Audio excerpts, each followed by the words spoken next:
This is going to be a relatively short video. I didn't have as much time this week to go over everything. I don't want to give you bad advice, which I've done anyways, but I at least had the courage of my convictions back then. So I'm just going to mention a few things. The first one is that there are some bye weeks. The Saints, the Panthers, the Jaguars, and the Bears, they are all on their bye. So if you've got Newton or Brees as your QB, look for other options like Christian Ponder or Andy Dalton. These two guys have been playing very well this season. On the year, Andy Dalton has 93 points, Christian Ponder has 79. To put that in perspective, these two, who are barely owned in any league, each have more points than Tony Romo, who has 55 on the year and is owned in almost every league. And of course, even if you take away the 8 interceptions, with 5 of which came in one game, and that I have to consider that a fluke. But even if you take away some of those horrible stats, these two still have better numbers than him, a guy who's owned in 93% of all leagues. So you should consider picking up one of these two guys, because they not only have they been playing better and more consistently throughout the year, they've got much better matchups, because Romo's going up against the Ravens. Now, don't get me wrong, Romo is a good quarterback, but that O-line has been shit all season, and a bad O-line can limit your entire offense. Running backs cannot find an open hole to run through if there's no open holes to run through. That's just the whole team has been struggling. You have the injury to Jason Witten. Bryant has been playing inconsistent, and as I said, Demarco Murray, he has not been able to establish himself like he did in Week 1, like we had been expecting him to do after what he did last year. The Cowboys have not been effective on offense, and they go on against a very strong Ravens defense. The Ravens have allowed more yards than they usually do.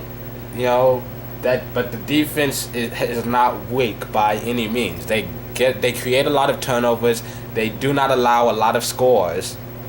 So you should consider other options like Andy Dalton or Christian Ponder.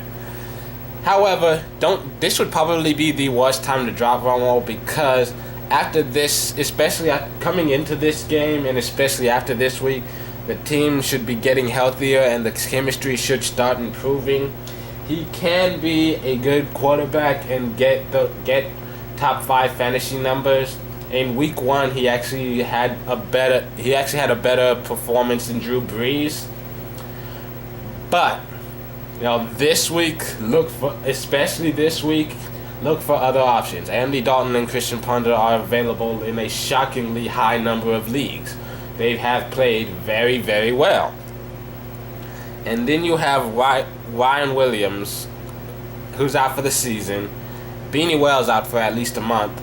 So Larod Stephens-Howling will be the Cardinals' starting halfback. I expect him to get the bulk of the carries, even though they say he's going to be splitting time. I think he's got a good mix of explosiveness and versatility. Now, coming off of an injury, it's hard to say how effective he'll be, but the Cardinals will look to establish the run, to take some pressure off of that QB. And in final injury news, Matt Cassel suffered a concussion last week. He's out right now, so Brady Quinn will get the start. And it was already looking like there'd be a quarterback controversy anyways, even before the Cassel got injured. They were saying that Quinn would start getting first-team reps. So who knows how this situation is going to turn out. We'll watch as this develops, but we'll see. They say that Matt Cassel after the bye week will probably be healthy and possibly be able to play again. But if Brady Quinn comes out and plays well today and wins it, it'll be very interesting to see how they react to that. And once again, I would like to apologize. This has just been a lousy day for me. This has been a lousy week for me. Tuesday, I'll do much better job with my reflections. But for now, I just this is the best I can do for you. Good luck with your teams. Well, wish me luck in mine, because I'm having a horrible year. In fact, the best advice I can give you is that you probably shouldn't take my advice.